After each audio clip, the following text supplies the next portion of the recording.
Excuse the bedhead, I have yet to shower, just been up a few moments. That said, I'm a little bit more lucid than I was yesterday. So this is going to revolve particularly around the dinar and revolution. I have recently invested a little bit in the Iraqi dinar. The reason I did this is I've held it as a long shot. I still think it's somewhat of a long shot.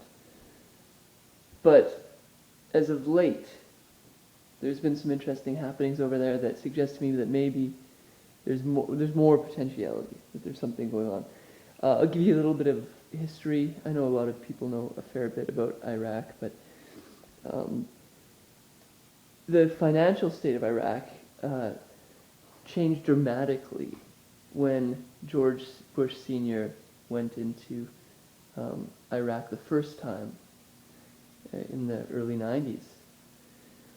Kuwait went through a similar situation at that time, Operation Desert Storm, and their dollar went from, well, it dropped down to 10 cents in the American dollar. And then about, I don't know exactly the year when it revalued, but it was one of the few currencies ever to have a revaluation. The Kuwaitian, I think it's a dollar, but the Kuwaitian money currency. It went from 10 cents to $3 and something, and then recently it revalued again to $3.50. So the person that invested in that would have had like a 3,000% increase in monies. Usually when currencies change in this system, they lop.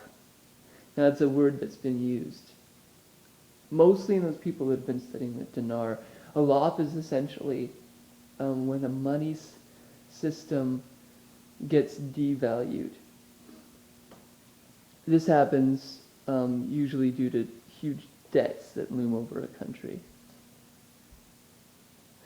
However, the Iraqi money system, because in part, it's been ravaged by war time and again, you can think about this on a few levels. Part of it is, the value systems and so forth that are held within a country, I believe. They're going to affect the kind of industrialization of the country. So if it's a mythical worldview, then it's hard to industrialize a country. But it's happened, and it does happen. Part of it is the natural resources. Now this is not a cut and dry thing, because if you look at, say, Ecuador, I was down there, and I know firsthand that their natural resources supersede anything that I've seen on the planet, and yet they're very poor. Not as poor as Nicaragua, and other countries, but very poor nonetheless. Fairly poor nonetheless. But with Iraq it's a little different, because they're exporting vast amounts of oil right now, and their money system is worth about, what would it be? Was 1,170 to $1 American dollar, so it's a fraction of a cent. Shabibi, who is the finance minister for Iraq, who was the head of the International Monetary Fund a number of years. I think it's the head. He was very high up, a person in the high echelons of the IMF. Because he was Iraqi, was placed as the finance minister of Iraq. So it's interesting there, because jumping from IMF, like the head of IMF, which is a very powerful position, to something like the finance minister of Iraq would seem like a huge downgrade. But stay with me here. So the Iraqi dinar is presently 1,170 to the American dollar. So it's worth almost nothing.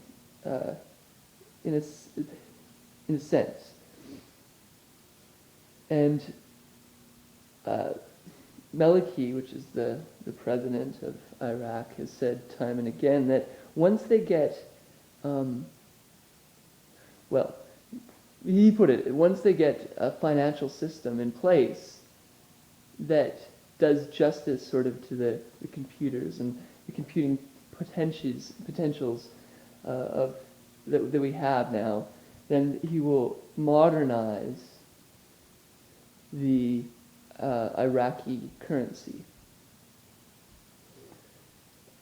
And I think he's even said he will drop the zeros of the Iraqi currency. I think that's been said somewhere. Now, again, the dropping of the zeros could mean a devaluation or revaluation. So it's a matter of, A, is Maliki being honest, and B, if that's the case, is it a LOP or is it a revaluation? So then you come into things like, well, firstly, the amount of infrastructure being built far supersedes the budget on the books. It's only a few $billion budget, but it's a number of billion, I guess. But it's the amount of billions being spent this year in building far supersedes the present budget. I mean, this happens in other countries too, but the plans for building continue into this year, increase actually. And you've had huge interest from banking establishments like Bear Stearns, which is again unusual for a country that has yet to be established as a world currency, one that's traded in Forex. That said, it's very, very close to being traded on Forex. It needs to have 3 security ministers, and that's what's been holding it up forever, is to have 3 security ministers in place. Presently, they might actually be in place, but it hadn't been up till just a few days ago. So that was something that was being waited on, to get the 3 security ministers in place.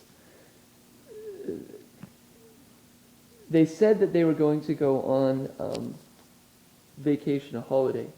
This didn't seem to happen. There's been misinformation on the news sources as of the last few months, but something that they did pass was a new budget of 50%. They actually decreased their from the Dinar perspective, they actually